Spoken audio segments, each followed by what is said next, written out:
దీన్ని కూడా ఒక వినోదంగా ఎంచుకున్నారు జనం. సినిమా అన్న దాన్ని కూడా ఎంచుకున్నప్పుడు మన సినిమా ఎలా ఉండాలని మేము ఆలోచించాలి.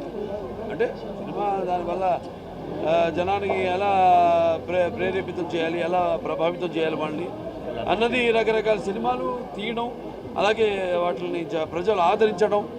ప్రకండ కానివ్వండి, లేకపోతే వీరసింహారెడ్డి కానివ్వండి, లేకపోతే భగవంత్ కేసరి కానివ్వండి, ఇలాంటి మంచి అలాగే సినిమా లాంటిదే వాళ్ళ షాపింగ్ మాల్ కూడా వాళ్ళు చూస్తున్నారు. దైనందిన రకాల నుంచి ఒక కొత్త ప్రపంచంలోకి అడుగుడి ఒక మంచి అవకాశాన్ని ఇచ్చేది ఇటువంటి మంచి వినూత్నమైన ఆలోచన. So it's not experiment, but experiment అనేది ఏంటంటే మనం చేస్తే అది సక్సెస్ అవుతుందా కాదా అన్న ఒక క్వశ్చన్ ఉంటుంది. ఇది అటువంటిది కాదు, జనం కోరుకునేది. వాళ్ళు మేము కూడా జనం కోరుకునేది వాళ్ళ సినిమాలు. మేము అంటే మేము నిత్యావసర వస్తువులు, ఇక్కడ ఎన్నో నిత్యావసర వస్తువులు ఉన్నాయి. అంటే ఎవ్రీడే కన్స్యూమబుల్ కమాడిటీ అంటాం. మేము కూడా అంతే ఆర్టిస్టులు మేము. అలాగే ఇక్కడ ఒక అంటే single window system, all in under one roof. అంటే ఒక అడుగు పెడితే మన సుమారుగా అన్నీ ఆల్మోస్ట్ ఇక మీకు ఫ్యాషన్ అయితేనేమి, ఫన్ అయితేనేమి, ఫుడ్ అయితేనేమి 1,00,000కు పైగా వస్తువులు మీకు ఇక్కడ అన్నీ లభ్యమవుతాయి. అంటే ఒక ఫర్నిషింగ్ కానివ్వండి, లేకపోతే ఫుట్వేర్ కానివ్వండి, ఫ్యాషన్ కానివ్వండి, లేకపోతే యాక్సెసరీస్ కానివ్వండి, అన్నీ గ్రాసరీస్ మొత్తం అన్నీ. అంటే బట్టల నుంచి పెద్దల నుంచి పిల్లల వరకు అన్నీ ఒకే చోట మీకు సౌలభ్యమయ్యే ఒక సూపర్ మార్ట్, హైపర్ మార్ట్ మన వాల్యూస్ వన్. సో దీనికి నేను అంబాసిడర్గా ఉండమంటే నేను కూడా ఎప్పుడు కొత్తదనాన్ని నేను ప్రోత్సహిస్తూ ఉంటాను. అలాగే నేను ఇంకో 10 సంవత్సరాల ముందు ఆలోచిస్తూ ఉంటాం అందరికంటే కూడా, మా నాన్నగారు అలాగే. దానికి మరి అప్పటికి ఏంటంటే ఇప్పుడు ఇంకా అంటే ఎప్పటికప్పుడు ఏ రోజు మనం వేసుకున్న బట్టలు ఆ రోజు మరుసటి రోజుకి మనం మారుస్తున్నామో మళ్ళీ వేసుకోకుండా, అలాగే మనం చేసే ప్రతి పనిలో కూడా అది శాశ్వతంగా ఉండిపోయేలా, గుర్తుండిపోయేలా ఉండాలి. సో గుర్తుండిపోయేలా ఎలా ఉంటుంది? ముందు దానికి ఎవడు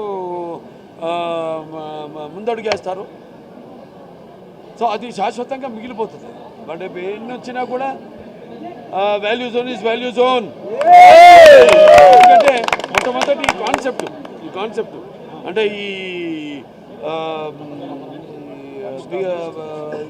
మా షాపింగ్ మాల్ని స్టార్ట్ చేయడం అన్నది ఇది మొట్టమొదటిది కాబట్టి, సో ఇది ఇటువంటి మంచి ఒక వినూత్నమైన ఆలోచనతో ఇటువంటి అద్భుతమైన మనం ఎక్కడున్నామా, ఇంకెక్కడైనా విదేశాల్లో ఉన్నామా అన్నట్టు ఒక అందాన్ని కూడా తీసుకొచ్చి. అలాగే ఇప్పుడు సిటీలో ఉన్నప్పుడు ప్రాబ్లం ఏమవుతుందంటే మనకి ఒకటి ట్రాఫిక్ ప్రాబ్లం. సో అటు ట్రాఫిక్ పోలీసు వాళ్ళకి ఇబ్బంది లేకుండా బ్రహ్మాండంగా, అలాగే ఈ ఎప్పుడు మన కళ్ళ ముందు కనబడే వాటిలకు ఒక కొత్త ప్రదేశం, ఒక కొత్త వాతావరణంలో వెళ్ళడం అన్నది చాలా ఆరోగ్యకరమైనది కూడా. చాలా అవై ఫ్రమ్ పొల్యూషన్. ముందుగా మనం చూస్తున్న పొల్యూషన్ ఎలా పెరిగిపోతుందో, అంటే రకరకాల పొల్యూషన్లు, అది ట్రాఫిక్ కావచ్చు, ట్రాఫిక్ పొల్యూషన్ కావచ్చు. సో అలా దానివల్ల మరి దానికి దూరంగా ఒక మంచి వీకెండ్ ఫ్యామిలీతో అందరితో సకుటుంబ సపరివార సమేతంగా ఇంటిల్లి బాధ్యతతో సరదాగా అలా వచ్చి ఇక్కడే ఒక రోజు గడిచిపోతుంది ఈ మాల్లో ఒక రోజు. ఎందుకంటే అన్నీ ఉన్నాయి ఇక్కడ, కావాల్సిన వస్తువులు అన్నీ ఉన్నాయి, ఇక్కడ లభ్యమవుతాయి. అలాగే తినడానికి మంచి ఫుడ్ కోర్ట్స్ ఉన్నాయి రకరకాల కుజిన్స్తో. సో ఇలా చాలా బాగుంది. ఇవాళ ఇటువంటి ఒక కొత్త ప్రయోగం అన్న ఇందాకన్నా ప్రయోగం కాదు, ఇటువంటి ఒక కొత్త ఆవిష్కరణకి అందులో నేను కూడా భాగం కావడం నాకు చాలా గర్వంగా, చాలా సంతోషంగా ఉంది.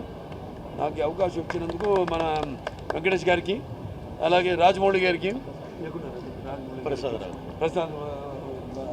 గారికి, అందరికి కూడా నా కృతజ్ఞతలు, అభినందనలు తెలియజేసుకుంటున్నాను. ఇలాగే ఇది కొత్త దీనికి పరంపరకు ఒక స్ఫూర్తి కావాలని, ఆదర్శం కావాలని కోరుకుంటూ రండి అందరం నుంచి ఇక వాల్యూ జోన్ మీ అందరి కోసం ఎదురు చూస్తుంది. మీరు కూడా ఎదురు చూస్తున్నారు ఇటువంటి ఒక కొత్త కాన్సెప్ట్ కోసం.